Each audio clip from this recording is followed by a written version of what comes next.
Tungod sa kaselusan sa akong asawa, gisilihan naman hinuon ang panty sa among silingan nga manikurista. Naagid ay mga babaeng wa na sa lugar kung magselos, DJ Sam. Kanang mawad-an na bitaw maayong pamatasan? Mayro ba ang tagtinuod nga pulos rapod baya duda? Tawagan na lang ko sa pangalang Mario. Ug mauna nga akong gikalagutan sa akong asawa karon. Doon na ako'y 5 ka mga anak, DJ Sam. Ug parehas na po sila nga dunay mga pamilya. 61 years old na ko, DJ Sam. Samtang ang akong asawa nga tawagon na lang nato sa pangalang Martha. 60 anyos na. Kini si Martha ang akong dako gyud kaayong problema karon, DJ Sam. Kay grabe man gyud kaayo kaselusan. Bisag wa man gyud unta ko'y dautan nga gibuhat. Kaniadto pa lang bago pamingminyo permi na lang jud ni siya nga makakita og away sa silingan. Og ingon man sa mga katrabaho nako kay tungod lagi aning batasan niya nga wa na namao. Bisan gani magtinan-away lang mi sa silingan namong bay, DJ Sam. Duulon jud na niya glaparuhon basta kay makakita siya. Kabalo ka, DJ Sam, dili na nako maihap kung pila ka beses naming misangko sa barangay. Aron lang nga makighusay.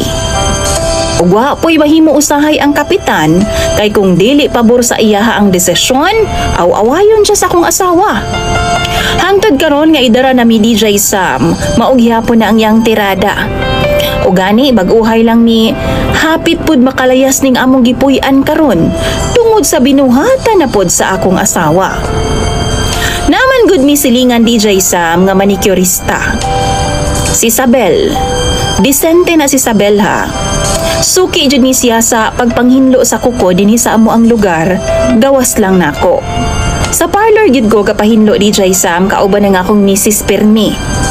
Pero kadto nga time, nihubag naman gyud ang akong kuko kay wa daw nahinluan og tarong. Unya, ni-recommend ba na among silingan pod nga ipatiwas lagi daw kay Isabel kay maayo daw mohinlo og gaanda og kamot si Isabel og maayo daw tong hubag sa akong kuko. Sakit naman jud kaayo, DJ Sam. Unya ang akong asawa tuwa pa man sa purok dunay giasikaso. Maong wa na ko'y nahimo. Nagpalugit na dayon ko kay Isabel. Diha ra gud sa mo ang sala, DJ Sam. Ang akong asawa sa kunang gikaingon tuwa siya sa purok ni adto nga time kay duna siya giasikaso. Apan naunsa ba nga timing man pud kaayo nga niabot siya nga nakapatong ang tiil nako sa paa ni Isabel. Asa pa man day nako ipatong, DJ Sam? Ana man gyud nang manghinguko, di ba? Usabay kabuang niya nga gisipatan ko niya pag-ayo, apan wa siya gibuhat. Kabalo ko nga lahi na ang timpla sa mood sa akong asawa. Pero gibaliwala na lang nako tungod kay okay raman ko, basta dili lang gyud siya mumugna og kagubot. Unya, nilipot siya sa likod namo, DJ Sam, ug taod-taod sab, wa siya kabalik. Igo-igo sab nga palakaw na unta si Isabel. Niabot siya. Nagbitbit siya og soft drinks og pan, DJ Sam. Giagda niya og snacks si Isabel. Human nag-snacks ni Isabel, ni pauli na pud siya, DJ Sam, human namo gibayran. Why hisgot ang akong asawa? Og para sa ako, natingala kay ko, himala. Apan pagkagabi anak DJ Sam, kalit lang nagagubot sila si Isabel ug ang iyahang pamilya. Kay lagi, naglumbaanay og paandar sa motor kay dalhon daw sa klinik si Isabel. Kabalo mo nga no, kay ang iyaha daw bilahan, mura daw gidabdaban sa kainit og kasakit. Nadungog sa among lugar, DJ Sam, nga gisilihan daw ang panty ni Isabel nga gihayhay ni anang adlawan pa.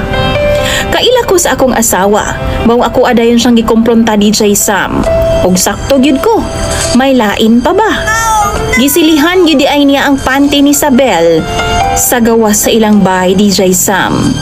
Nagselos daw siya kay chancing daw kaayo si Isabel. Bigaon daw. Pwede ramang gidunta daw nga sa bangko ipatong ang tiil.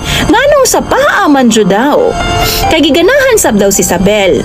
Isa pa, nganong misulod man gyud daw sa balay si Isabel namo nga pwede raman daw sa gawas ra sa tugkaran ba. DJ Sam, na jud ko kasabot aning Marta. Usahay no, magmahay ko nganong gipatulan ako ning bayhana. paraning. Tiguang naman unta pero wa gyud gihapoy buot. Senior na mi ha, apan murag paatras naman hinuon ning iyang huna-huna. Muramig mga batang way kamuwang-muwang intawon ug way mga pinag-aralan nga tao. Sa karon gikovera nako siya DJ Sam aron way gubot. Apan hangtod kanus aman. DJ Sam, unsa man tayo buhato nako ani akong asawa we. Basin asa pa nimo abot ang iyang kabuang. Nabalaka na kaayo ko pag-ayo. Palihog tabangi og tambagi ko ninyo mga followers ni DJ Sam. Mark